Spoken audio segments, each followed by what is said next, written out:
Salut à tous, voici la nouvelle vidéo du Banquier. Je vous présente mon deck profil du WCQ de Grenoble, j'ai fini deuxième.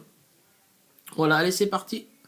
Alors, 3 sentinelles, la carte du deck, ça me permet d'aller chercher n'importe quoi dans le deck, donc c'est vraiment très très fort. 2 disques Clifford, j'en joue que 2 parce que maintenant le troisième ça me servait plus à rien, je l'ai remplacé par le monolithe, la carte qui vient d'arriver.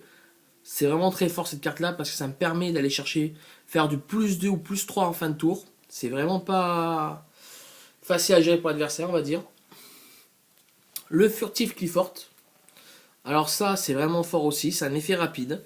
Donc on peut pas chier à son activation. Je renvoie n'importe quel cas sur le terrain dans sa main. Donc c'est vraiment bien. 2 hélices Clifford. Très fort aussi. 3 transporteurs. 2 trampolinx. La tour. Alors lui, je la joue pour une seule raison, c'est que du moment que le match est vraiment tendu et que j'ai moins de cartes en main que l'adversaire, cette carte-là me permet de gagner du temps en fait pour que je puisse repiocher à bloc. Parce qu'il va lui falloir plusieurs cartes pour le gérer. Alors moi, personnellement, ça me permet de faire du plus 3. Et après, je peux remonter la partie. Et ce qui me permet de faire un OTK, le Carapace Clifford. Voilà. Ça, c'est vraiment très fort aussi. Maintenant, les magies.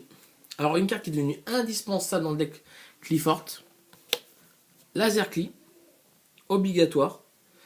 Le warning ne passe plus. Ça me permet de faire 2 invocations par tour. Avec le monolithe, c'est vraiment très fort aussi. 2 typhons.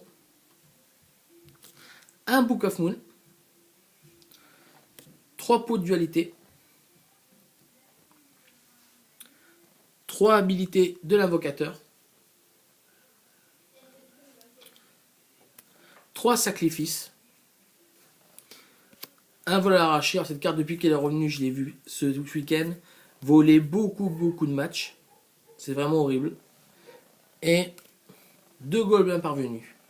Voilà, ça c'est pour les magies. J'en joue que 2 seuls gobelins parvenus. Parce que 3, en fait, généralement, je trouve que ça fait donner trop de points de vie à l'adversaire. Et tout dépend des matchs qu'on joue maintenant, c'est pas trop super.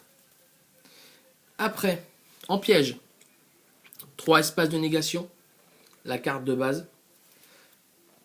Un Récli. Alors cette carte-là est vraiment très forte parce que quand je l'invoque, disons que quand on joue Clifford et qu'on invoque un monstre normalement, il a que 1800 attaques. Avec cette carte-là, elle passe directement à 2004 pendant un tour. Donc c'est vraiment très très fort. 2 paralysateurs de piège et 2 skis de reine. Voilà, ça c'est vraiment très très fort. Alors maintenant, le side. Alors le side, je l'ai fait vraiment en fait. J'ai pas joué un side comme si je jouais en YCS. Mais j'ai fait un side par rapport à un WCQ en sachant ce qui se joue en ce moment. Parce que les gens ont tendance à regarder beaucoup Internet. Donc je me suis dit, je vais tomber sur des decks à la con. Alors c'est pour ça que j'ai joué un Macros et une fissure. Ces 2 cartes-là sont très fortes contre tous les decks du moment. Et surtout, bon, après on va dire pourquoi je joue Macros. Je peux perdre par rapport au piège, à mes magies sacrifices. Mais c'est pas grave, du moment en fait que l'adversaire je peux le bloquer, c'est nickel chrome. 2 Vanity Emptiness. Vanity Fiend, je veux dire. Logique. Anti-invocation spéciale. Et ça, c'est pour anti-effet de monstre. 3 Tempêtes des Monarques. Cette carte est vraiment forte. 3 Miroirs Anti-Dark. Et pour finir, 3 Maxé. Voilà. Ça, c'est le side. Alors, honnêtement, pendant tout le review, j'ai joué quasiment toujours les mêmes cartes, qui étaient 3 tempêtes, 2 démons et 2 Vanity Fiend. Le seul moment où que j'essaye des 2 cartes de plus, c'était ces deux-là, contre le deck que beaucoup de monde joue en ce moment, qui est le deck volcanique. Voilà. L'adversaire, j'ai commencé par poser fissure premier tour. Il n'a pas pu remonter. Voilà. Voilà pour le side. Bon, je vous montrerai l'extra deck, mais personnellement, l'extra deck, je m'en suis pas servi une seule fois du tournoi. Mais qui s'appelle pas une seule fois. Alors bon, ben, J'ai trouvé ça assez bizarre. Mais voilà. Alors j'ai joué Cédafan. Pourquoi? Parce que je me suis dit, si le mec en face me pose un Dante, je fais un vol arraché dessus. Hop, je pose ça. Je pense pas qu'il va trop apprécier. Un Degusto. Un Maestroc.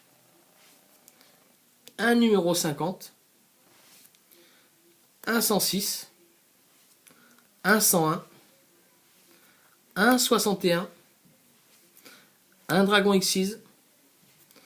Un Résident des Abysses. Un numéro 103. Alors cette carte-là, elle est vraiment très forte. C'est quand je joue en match miroir contre le deck adversaire. Elle est vraiment très très bien. Un Gaïa. Un Zenmayo. Une Pléiades. Un Gaga Cowboy. Et un Castel. Voilà mon deck. Donc si vous avez des questions à me poser n'importe quoi, vous pouvez me retrouver sur ma page Yu-Gi-Oh France. Banquier Yu-Gi-Oh France. Allez, ciao à tous, bye.